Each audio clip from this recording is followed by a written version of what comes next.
everybody, how are you today? And welcome back to the series Being a Montessori Parent. Let's talk about how we can help our children develop a friendly relationship with feelings.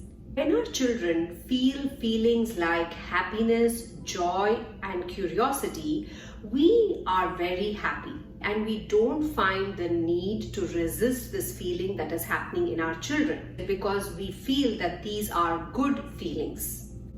However, when our children feel feelings like fear, sadness, grief, we are very unhappy. We are completely drawn into the state of resistance. Now, we are not okay with the way that the present moment is unfolding in our child and we want to fix it immediately.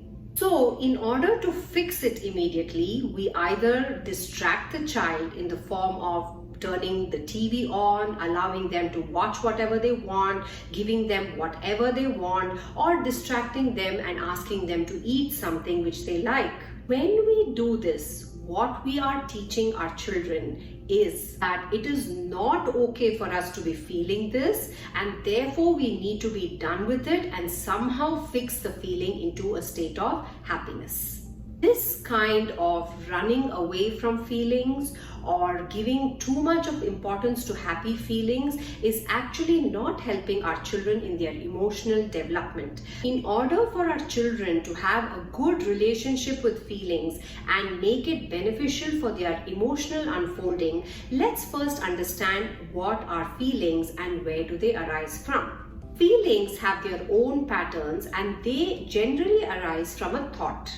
If you observe yourself that when the next time you're feeling sad or happy, you are feeling that only because there is a particular thought that is going on in your head. These feelings that arise from thoughts are felt in the body as calmness or tightness depending on the feeling.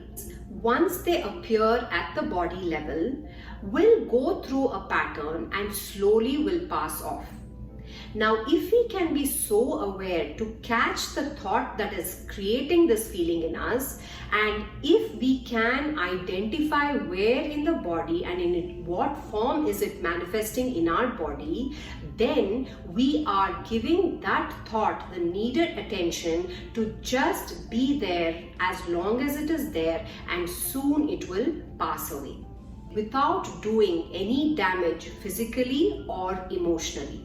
But when we do not find out the thought that is causing the feeling, and when we are not aware of the feelings in our body, what happens is the feeling manifests as a reaction. So we either scream, shout, cry, or overeat, whatever it is, it manifests in a reaction. When we repeatedly bypass the thoughts and the feelings in the body, then as soon as the child feels the feeling, it immediately goes to the reaction. So that part where the body is feeling is completely camouflaged and it immediately goes into the reaction. For example, as soon as the child gets angry, he throws something. Or as soon as the child is upset, he hits somebody. So immediately there is a manifestation of a reaction because the child is not taught to think, why am I feeling this way and where in my body am I feeling it? The moment the thought and the awareness goes into the body level, these manifestations will not appear. If we want to help our child in their emotional unfolding, it is very, very crucial that we show them how to deconstruct the reason for that feeling and also how to stay with it as it is passing through the body.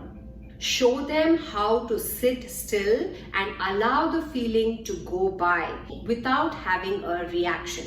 First of all, we need to let the child know that it is okay to feel any of the feelings. There are no good feelings or bad feelings. They are all feelings that we are feeling in the present moment. And that is the isness of the present moment. When the child is in the clutches of a feeling, it is important to talk and give attention to the feeling rather than distracting them and trying to remove them from actually feeling the feeling.